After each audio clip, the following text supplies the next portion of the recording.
आदरण दर्शकबिन नमस्कार। विकल्प ज्ञान तथा विकास केन्द्रको प्रस्तुति बाल शान्ति कार्यक्रमको बिल्कुल नयाँ श्रृङ्खलामा यहाँलाई हार्दिक स्वागत एवं न्यानो अभिवादन। म यहाँकै कार्यक्रम सञ्चालिका हेलिना राई।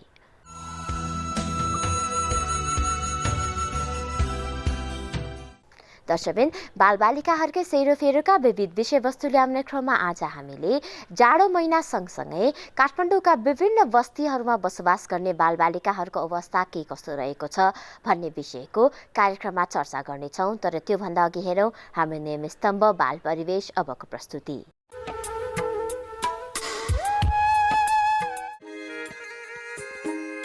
अहिले कोरोना भाइरसको महामारीले विश्व नै प्रताडित छ। नेपालमा पनि यसको प्रभाव निकै बढ्दो छ। विशेष गरी काठमाडौँ जिल्लामा भने कोभिडको संक्रमणको अवस्था भयावह छ। शैक्षिक, आर्थिक, सामाजिक सबै अवस्था अस्तव्यस्त भइसकेको छ। यस्तो अवस्थामा कोरोना भाइरसको रोकथामको लागि मास्क लगाउने, हात धुने, आफै सजग भएर बस्ने, भौतिक दूरीहरू कायम गर्ने जस्ता कार्यहरू गर्नुपर्दछ। यद्यपि अहिले मौसम परिवर्तनसँगै मौसमी फ्लूको पनि समस्या बढ्दो छ। मौसम परिवर्तन, सहर बजारमा व्याप्त धुलो, धुवाँ, सफा पानी तथा शौचालयको अव्यवस्थित प्रयोगले गर्दा यस वर्ष पनि हाम्रो स्वास्थ्य र विशेष गरी बालबालिकाहरूको स्वास्थ्यमा नकारात्मक प्रभाव नपर्ला भन्न सकिन्न। एक त विश्वव्यापी महामारी र अहिलेको मौसमी फ्लूको लक्षण उस्तै भएको बेला हामीले विशेष ध्यान पुर्याउनु पर्दछ। फ्लूको समयमा नै पहिचान गरी त्यसै अनुरूप डाक्टरको सल्लाह लिन जरुरी छ भने कोरोना भाइरसको लक्षणलाई समेत पहिचान गरी स्वास्थ्य उपचार लिइहाल्न अत्यावश्यक छ। यद्यपि साधारण मौसमी फ्लूमा आत्तिएर केही पनि नगरौँ। विशेष गरी बालबालिकाहरूमा फ्लूको प्रभाव बढी हुने भएकोले सतर्कता अपनाउनु पर्दछ अभिभावकहरूले। यस वर्ष यो समय आफैमा चुनौतीपूर्ण भएकोले आउने कुनै पनि स्वास्थ्य समस्याहरूलाई डाक्टरको परामर्श पश्चात मात्र औषधि उपचार तर्फ लागौँ। आफ्ना र आफ्नो वरिपरिको बालबालिकाको स्वास्थ्यमा विशेष ध्यान दियौँ। यद्यपि नआत्तियौँ र नडराऔँ। स्वास्थ्य नै धन हो, त्यसैले पनि बालबालिकाहरू र आफ्नो स्वास्थ्यको यो समयमा विशेष ख्याल गर्नु।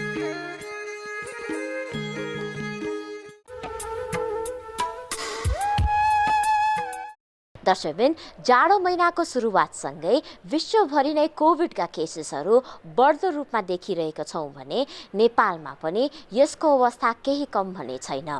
यस वर्ष जाडोमा बालबालिकाहरूलाई हामीले कसरी सेफ राख्ने र विशेष गरेर अब विद्यालयहरू खोल्ने कुरा हुँदाफरि कस्तो सतर्कता अपनाउने भन्ने विषयमा हामीले बुझ्ने कोसिस गरेका छौँ। नियमित स्तम्भ बाल आवाज अबको प्रस्तुति। गङ्गा माझी। तपाईको? सन्तोषी राई। अनि कति वर्ष हुनुभयो? म अब 11। म 10 वर्ष। अनि अहिले जाडो महिना छ, कसरी बसिराख्नु भएको छ? कसरी दिनहरू स्पेन्ड गर्नुहुन्छ? म कहिले घरमा अब घाम लागेको बेला घाम ताप्छु, अनि त्यसपछि बिहान आगो ताप्छु, अनि त्यसपछि तातो लुगा लाउँछु। म चाहिँ घाम लागेपछि बाहिर निस्किन्छु, भात खाएपछि चाहिँ खेल्न जान्छु यतातिर होइन। अनि म चाहिँ बेलुका बिहान आगो ताप्छु, तातो लुगा लाउँछु। पुरै लुगा कसरी बितिरहेछ? राम्रोसँग बितिरहेछ। लुगासुगा लागेको छैन? लागेको छैन। अनि आफू नै स्वस्थ रहन चाहिँ के गर्ने नि? अब स्वस्थ रहन बिरामीबाट बस्नलाई हामी घर कोरोना भन्नुभएको कि रुगा खोकीबाट धुलोतिर नहिँड्ने, अनि घरमै बसिराख्ने, अनि यदि बढाल्दा मास्क लाउने, त्यति मलाई के गर्नुपर्छ रुगाखोकीबाट चाहिँ बच्नलाई है तातो पानी खानुपर्छ, बेसार पानी, मास्क लाउनुपर्छ अनि घरभित्रै बस्नुपर्छ, बाहिर निस्किनु हुँदैन। प्रवेश मगर कति क्लासमा पढ्नुहुन्छ? 8मा। अनि तपाईँलाई एउटा सानो क्वेसन के अहिले जाडो महिनाबाट बिरामी नहुनलाई बच्नलाई के गर्नुपर्छ? तातो लुगा लाउनुपर्छ अनि मनतातो पानी खानुपर्छ। आमाले जाडोबाट बच्नलाई यो गर भन्दा के भन्नुहुन्छ? तातो लुगा ला भन्नुहुन्छ अनि पानी तातो पानी खा भन्नुहुन्छ। अनि अरू तिमीलाई रुगाखोकी नलागोस् भन्नलाई के गर्छौ त तिमी? मास्क ला भन्नुहुन्छ। मास्क लगा भन्नुहुन्छ। अनि अहिले स्कुल खुलोस् कि नखुलोस् जस्तो लागेको छ त तिमीलाई? खुलोस् जस्तो लागिरहेछ। किन? घरमा नि वाक्क लाग्छ। दर्शकबिन बालबालिकाहरू धेरैभन्दा धेरै प्रभावित हुन्छन् मौसम परिवर्तन भइरहेको बेला। अहिले बालबालिकाहरूलाई हामीले कसरी स्वस्थ राख्ने, कसरी सेफ राख्ने भन्ने कुरामा हामीले चर्चा गर्ने कोसिस गरेका छौँ। नेम स्तम्भ विमर्श विज्ञ अन्तर्गत अलि छुट्टै ढङ्गबाट यसपालि। ओभरअल नेपालको चाहिँ कोरोना भाइरसको जुन अवस्था छ त्यो चाहिँ अलिकति घटिरहेको अवस्था हो। यो तथ्याङ्कले पनि त्यही देखाउँछ र मलाई जहाँसम्म लाग्छ जुन एक प्रकारको सङ्क्रमणको जुन सङ्ख्या घट्दो क्रममा छ त्यो चाहिँ पहिलो लहर बिस्तारै मत्थर भएको भन्ने अनुमान गर्न सकिन्छ।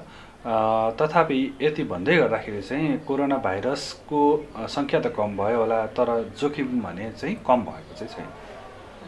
सर अनि यस्तोमा विशेष गरी बालबालिकाहरूलाई कसरी सेफ गर्न सकिन्छ? अहिले जुन परिवारहरूले के गर्ने होइन सर, र विद्यालय पनि खुल्दैछ भने अर्को पक्ष छ, त्यस्तोमा के गर्ने? बालबालिकाहरूमा चाहिँ अब हुन त एकदमै सान्दर्भिक तर उत्तर दिन गाह्रो प्रश्न हो।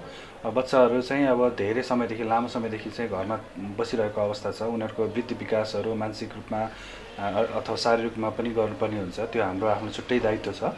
त्यो गर्नु नपाइरहेकोमा चाहिँ अब अहिले पछिल्लो समयमा घट्दै गर्दाखेरि अब धेरै स्कुलहरू खोल्ने क्रम जारी छ। यहाँ चाहिँ कस्तो छ भन्दाखेरि चाहिँ जस्तो स्कुलहरू खोल्ने हो भने चाहिँ त्यहाँ जुन जनस्वास्थ्यको जुन मापदण्डहरू छ हामीले भन्दै गरेका अघि हामीले कुरा पनि गरिहाल्यौँ। यो पूर्ण रूपमा चाहिँ जोखिम खत्तम भइसकेको अवस्था चाहिँ होइन। तपाईँ हामीले विदेशतिर हेर्ने हो भने चाहिँ यो कोरोनाको चाहिँ उतार चढावहरू अहिले पनि छ। त्यसले गर्दाखेरि चाहिँ आगामी दिनहरूमा यो उतार चढावहरू नेपालले पनि त्यो खालको एक्सपिरियन्स नगर्ला भन्ने त छैन। त्यसले गर्दाखेरि आगामी दिनहरूमा पनि हामीले यो जुन स्कुलहरू खोल्दै गरिरहेको अवस्था हो भने चाहिँ त्यहाँ हामीले जुन व्यवस्थापन मैले चाहिँ भन्ने के गरेको छु व्यवस्थापन चाहिँ सबैभन्दा राम्रो हुनु पर्यो। त्यसले चाहिँ अब बालबालिकाहरू बिरामी भयो भएन भन्ने कुराहरूको चासो अनि त्यो खालको चाहिँ जानकारीहरू लिइराख्नुपर्ने हुन्छ। र यदि कोही बालबालिकाहरू बिरामी छ भने अरू बालबालिकासँग चाहिँ त्यो छुट्टिनु पर्यो अथवा उहाँलाई चाहिँ घरमा बस्ने सुझावहरू दिनु पर्यो। र त्यस्तै चाहिँ बालबालिकालाई एउटा एक प्रकारको अवसर पनि हो। उहाँहरूलाई चाहिँ हामीले केही गरी चाहिँ यो बस्ने उपायहरू, हात धुने, आफ्नो व्यक्तिगत सरसफाइमा ध्यान दिनेमा अलिकति बढी जोड दियो भने कोरोनालाई मात्र होइन सङ्क्रामक रोगहरू जुन वर्षेपछि देखिने गर्छ त्यस्ता रोगहरूबाट पनि धेरै हदसम्म चाहिँ कम हुन्छ। किनभने बालबालिकाहरू बढी मात्रामा सङ्क्रामक रोगको शिकारहरू भइरहेको अवस्था हुन्छ। त्यसले गर्दाखेरि यो एउटा यसलाई चाहिँ अलिकति अवसरको रूपमा पनि हामीले किन नलिने भन्ने हो। यति भन्दै गर्दाखेरि फेरि पनि हामी कोरोनाको जुन जोखिम छ त्यसबाट हामी गुज्रिरहेको हुनाले चाहिँ त्यहाँ भएका जुन शिक्षक अथवा त्यहाँ कर्मचारीहरू हुनुहुन्छ उहाँहरू पनि स्वयं कोरोना मुक्त भएको चाहिँ हुनु पर्यो। र बालबालिकाहरूमा पनि जो कोही कसैलाई चाहिँ त्यो खालको लक्षणहरू देखेका छन् उसको चाहिँ अभिभावकहरूसँग सरसल्लाह गरेर यदि बिरामी रहेछ भने चाहिँ यदि त्योभन्दा अगाडि कोहीसँग कन्ट्याक्ट गरेर छैन भन्ने कुराहरूको एउटा अनुगमनहरू गर्नु पर्यो। र त्यो व्यवस्थापन स्वयंभित्र आफूमा त छँदैछ, त्यो सँगसँगै चाहिँ कुनै त्यस्तो भनौँ यदि सङ्क्रमित थाहा नपाइकन त्यो हुलमुलमा रहेछ भने तत्पश्चातिको चाहिँ परिस्थिति के कस्तो अवस्थामा चाहिँ लग्ने, स्कुल बन्द गर्ने कि अथवा त्यसलाई निरन्तरता दिने कि भन्ने कुराको पनि जानकारी विज्ञहरूसँग लिँदाखेरि चाहिँ राम्रो हुन्छ। र सरसर्तीमा चाहिँ बालबालिकाहरू हेर्दाखेरि अलिकति चञ्चले हुन्छ, अलिकति भनेको कुराहरू चाहिँ अलिकति नमान्न पनि सक्छ। अनि उहाँहरूलाई फेरि अब खेलकुद गरेर विभिन्न अरू क्रियाकलापहरू पढाइ बाहेक त्यो पनि हुन सक्ला।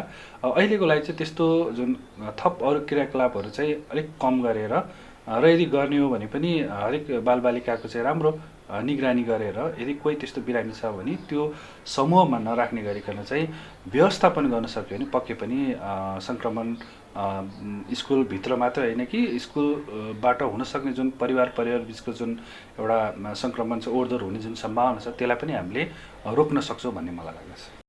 अहिले विभिन्न स्लम एरियाहरू हुन्छन् काठमाडौँभित्र रहेका, त्यस्तो स्थानहरूमा अव्यवस्थित बस्तीहरूमा बसिराख्ने परिवारहरूमा भएका बालबालिकाहरूलाई चाहिँ कसरी सेफ्टीमा राख्न सकिन्छ जस्तो लाग्छ? अब यहाँ चाहिँ अलिकति त्यो अझ गाह्रो प्रश्न, किन भन्दाखेरि अब जहाँ सुकुम्बासी छ त्यो ठाउँमा सायद मानिसहरूको आवजावत एकदमै बाक्लो हुन्छ। त्यो चाहिँ अब सम्बन्धित परिवारहरूले खास गरी चाहिँ त्यो ठाउँमा अब स्वास्थ्य सम्बन्धी अलिकति सूचनाहरू प्रवाह हुनु पर्यो। उनीहरूलाई पनि अब व्यक्तिगत सरसफाइमा कसरी ध्यान पुर्याउन सकिन्छ भनेर जानकारी दिनु पर्यो। सायद मलाई जहाँसम्म लाग्छ अभिभावकहरू आफै पनि र सँगसँगै चाहिँ स्थानीय निकायका कोही त्यहाँ हुनुहुन्छ भने चाहिँ उहाँहरूको स्वास्थ्य सम्बन्धी हेर्ने जो कोही पनि गएर उहाँहरूले चाहिँ कोरोना के हो अथवा कोरोनाको कारणले व्यक्तिगत सरसफाइ गर्दाखेरि यसले अरू थप फाइदाहरू के हुन्छ भनेर हामीले सिकायो भने चाहिँ सायद यसलाई चुनौती नै किन नलियो तर अवसरमा यसलाई चाहिँ बदल्न सक्ने एउटा प्रबल सम्भावना चाहिँ मैले देख्छु, ताकि हरेक वर्ष चाहिँ सङ्क्रामक रोगले खास गरी चाहिँ सरसफाइको कमीले गर्दा हुने जुन रोगहरू छ त्यसबाट उहाँहरूलाई थप भविष्यमा चाहिँ बचाउनलाई चाहिँ धेरै महत्त्वपूर्ण भूमिका खेल्छ जस्तो मलाई लाग्छ। सर, एउटा अन्तिम प्रश्न र यो समसामयिक पनि हो। अहिले भर्खरै हामीले यहाँलाई भेट्नुभन्दा अगाडि धेरै अभिभावकहरूसँग इन्टरभ्यू लिइरहेको थियौँ सर, होइन, विशेष गरी आमाहरूसँग, होइन, र अहिलेको उहाँहरूको कन्सर्न चाहिँ यो जाडो महिना भएको हुनाले बढ्दो हुन्छ नि जाडोकै रुगा मर्कीहरू, होइन, यस्तोहरू पनि बढिरहेको र सँगसँगै अब यो कोभिडको एक किसिमको त्रास र यहाँले भने जोखिम कम पनि नभएको हुनाले उहाँहरूलाई हाम्रो कार्यक्रम मार्फत यहाँ के मेसेज दिन चाहनुहुन्छ सर? यो चाहिँ पक्कै पनि त्यति सहज छैन दुईवटा छुट्याउनलाई। दुवै रुगाखोकी पनि देखिरहेको छ अनि कोरोना भाइरसको जोखिम पनि कम भएको छैन। यो दुवैलाई हामीले हेर्नुपर्ने हुन्छ। त्यसमा चाहिँ कोही बालबालिकालाई रुगाखोकी लागेको छ भने उहाँहरूलाई चाहिँ छुट्याइदिनुहोस्, अरू बालबालिकासँग नखेलोस् भन्ने हो। र सकेसम्म अब स्कुल त खोलिसकेका छन्, यदि खोलिसकेको अवस्था छ भने जान दिनु भएन र उहाँहरूले चाहिँ आफ्नो बालबालिकालाई त्यस्तो रुगाखोकी जस्तो लक्षण छ भने अरूसँग चाहिँ समावेश नगरिदिनुहोस् र घरमा त्यो बालबालिकालाई अब अहिले त 10 दिन पुऱ्याएको छ, 10 दिन यदि छुट्टै उहाँको चाहिँ हामीले हेरचाह गऱ्यो भने चाहिँ मलाई जहाँसम्म लाग्छ त्यसपछि अरू ठाउँमा सर्ने सम्भावना चाहिँ रहँदैन र त्यो बालबालिकाले पनि एउटा राम्रो स्वास्थ्य चाहिँ एउटा हेरविचार गर्ने जो कोहीले हेरिदियो भने छिटै राम्रो भएर पनि जाला भन्ने छ। तर हालसम्म चाहिँ अब कोरोनाको कारणले नै बालबालिकामा यत्रो ठुलो समस्याहरू आएको त छैन। फाटाफुट्टा विभिन्न नयाँ खालको समस्याहरूको बारेमा जानकारी त आइरहेको छ यो मिडिया मार्फत, तर पनि यति चाहिँ हो कि तुलनात्मक रूपमा चाहिँ युवा अथवा वृद्धभन्दा उनीहरूको मानवीय क्षति चाहिँ कम छ। सायद सङ्क्रमण यदि भए पनि त्यसले कडा रूप नलिएको भन्ने कुराहरू आएको छ अपवाद छोडेर। त्यसले गर्दाखेरि त्यही पनि उनीहरू चाहिँ एउटा सार्ने माध्यम नहोस् भन्नको लागि चाहिँ उहाँहरूमा त्यस्तो रुगाखोकी जस्तो लक्षण छ भने चाहिँ छुट्टै घरमा 10 दिन जति उहाँहरूको स्वास्थ्यमा ध्यान दिनुभयो भने उहाँहरूमा समस्या आएन भने चाहिँ त्यसपछि त्यस्तो अप्ठ्यारो अथवा सोचिराख्नुपर्ने अथवा त्यो बारेमा त्रसित रहिराख्नुपर्ने अवस्था चाहिँ रहँदैन।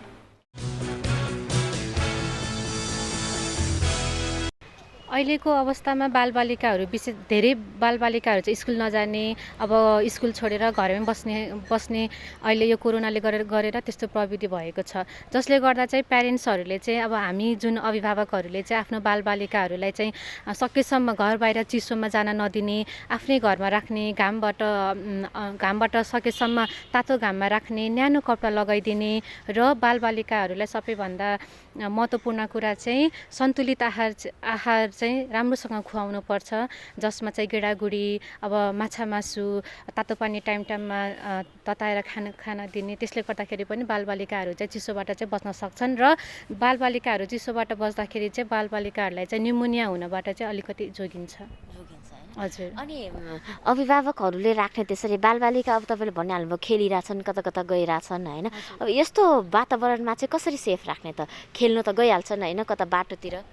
यस्तो बेलामा चाहिँ बाबा अब प्यारेन्ट्सहरू नै अलिकति चनाखो हुन पर्यो। आफ्नो बालबालिकालाई चाहिँ कसरी सुरक्षित राख्ने, कसरी चिसोबाट बचाउने भन्ने चाहिँ अब त्यो चाहिँ प्यारेन्ट्सले नै अब गर्नुपर्ने कुरा हो। जस्तै चाहिँ अब प्यारेन्ट्सहरूले चाहिँ अब आफ्नो बालबालिकालाई घर बाहिरबाट जान नदिने, अब आफ्नै घरमा नै आफूले अब पढाउने, खेलाउने, लेखाउने त्यस्तो कामहरू गर्दाखेरि चाहिँ बच्चाहरू चिसोबाट चाहिँ जोगिन सक्छ भन्ने चाहिँ मलाई लाग्छ। हजुर, यसरी बसेको बस्तीमा अलिकति जाडो महिनामा गाह्रै छ होइन। न्यानो लुगाहरूको कमी कोही कोही बेला, अनि फेरि हामी खोला छेउमा बसेको कारणले गर्दाखेरि चाहिँ अरू ठाउँभन्दा पनि खोलाको यो हुस्सोहरू सिटहरू चाहिँ बेसी पर्ने हुँदाखेरि धेरै जाडो हुन्छ, अनि त्यस्तो समस्याहरू पनि देखिरहेको छ। अनि यहाँ अब पर्याप्त रूपमा जाडोको के अरे सामानहरू छैन, कस्तो छ बच्चाहरूलाई, कस्तो छ? यहाँनिर कसैसँग छ, कसैसँग त्यस्तो सामानहरू छैन। आगो ताप्नेहरू गरिरहनु भएको छ, कतिजनासँग चाहिँ समस्या छ अलिअलि है। अनि विशेष गरी यहाँ अब बच्चाहरूलाई छिट्टो यो जाडो महिनाको बेला छिट्टो समातिहाल्ने रोगहरू के? त्यही रुगा खोकीहरू, चिसोहरू हो। धेरै चिसो भएको कारणले गर्दाखेरि चाहिँ चिसो हुन्छ, अनि फेरि बच्चाहरू चाहिँ खेल्ने धुनमा कतिजनाले लुगाहरू पनि न्यानो लुगाहरू नलाउने कारणले गर्दाखेरि चाहिँ त्यो चिसोको समस्याहरू, रुगा खोकीहरू मेन गरेर त धुलो उड्ने हुन्छ, सुक्खा भएको कारणले गर्दाखेरि चाहिँ रुगा खोकीहरू चाहिँ छिटो देखिने कुराहरू चाहिँ छन्। हजुर, समस्या अलिअलि समस्या छ।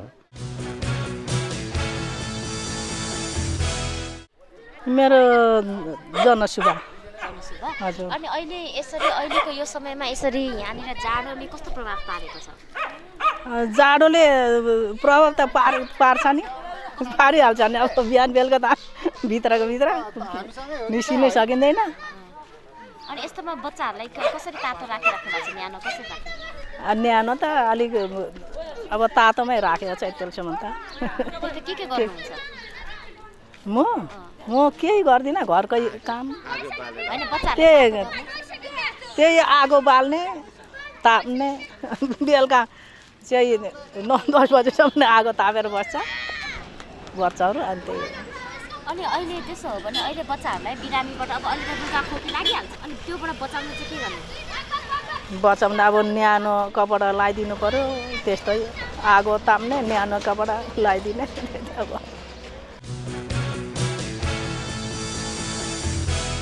नमस्ते, म डाक्टर दिपेन्द्र अमात्य। म यस टेकु अस्पतालमा चाहिँ वरिष्ठ कन्सल्टेन्ट पेडियाट्रिसियनको रूपमा कार्यरत छु।